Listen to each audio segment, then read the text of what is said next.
With us now is the retired Lieutenant General Russel Honore, is the former Army commander of Joint Task Force Katrina. Your thought on cost, not only from this storm, but a back-to-back storm hitting a state like Florida?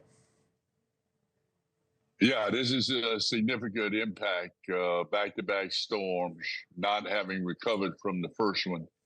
And there are some algorithms and some models based on the storm path and projection that come pretty close. So we'll see what happens, but I stand with the governor.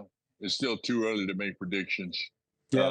I've got a number in my head, but again, it's just a number. We have the overall, or the costliest hurricanes in history. We're having you on with Katrina, but that was off the charts, of course. Almost 200 billion, 192 they have here. Harvey at 150. Ian's over 100, so is Maria.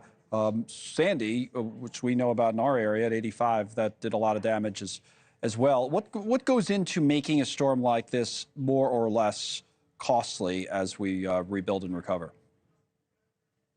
Well, you look at this thing went all the way across the state of Florida. Then Helene, that went earlier, attacked from basically just south of St. Pete and went 600 miles across 5 states. These are going to be expensive storms. You don't have a biggest population in Helene on the first storm, but this storm that came through Milton, you've got a large population with houses that are flooded that may still be good to live in, with the exception ones on the coast.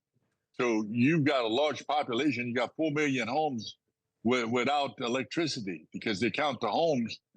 That's a lot more people than that.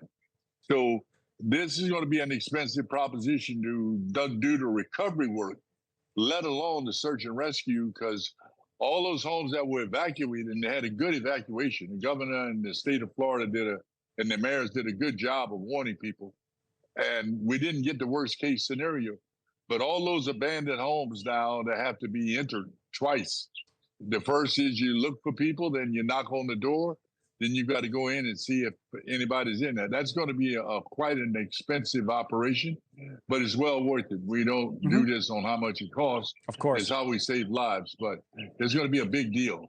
You know, and it's a lot of different things. We showed Tampa, you know, as you say, worst case was avoided. Worst case would have been catastrophic, but there's still a lot of flooding. Those pictures show that in that area. And then you have these tornadoes. Did you see that across the entire state? I mean, even on the East Coast. I mean, that adds to it, right? So that was something that a lot of people didn't expect.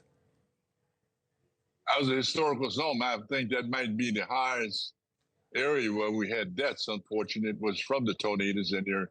Because the winds in there are a lot higher than most hurricanes, and they were very devastating. And I feel sorry for those people.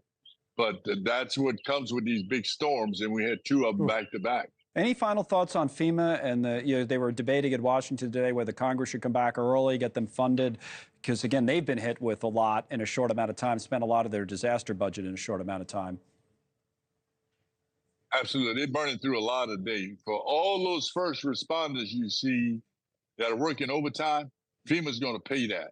For all those search and rescue teams, they've got to pay that. For the reimbursement for the National Guard, they've got to pay that. So they're burning through a lot of money, but who's counting right now? The big thing is to save lives. It's been said by the Secretary of Homeland Security, White House, and the FEMA administrator, they have enough money to handle the recovery, the search and rescue. They do not have the money to do the recovery. And that's when they start to resolve and help people who don't have insurance. We give them money so they can get back in their home. That's the individual and private benefits. But they definitely don't have the money to replace housing and to do some of the public work that's going to need to be done, like restoring public buildings, which is a part of the Stafford Act now. But I'll leave it to the politicians to argue that out.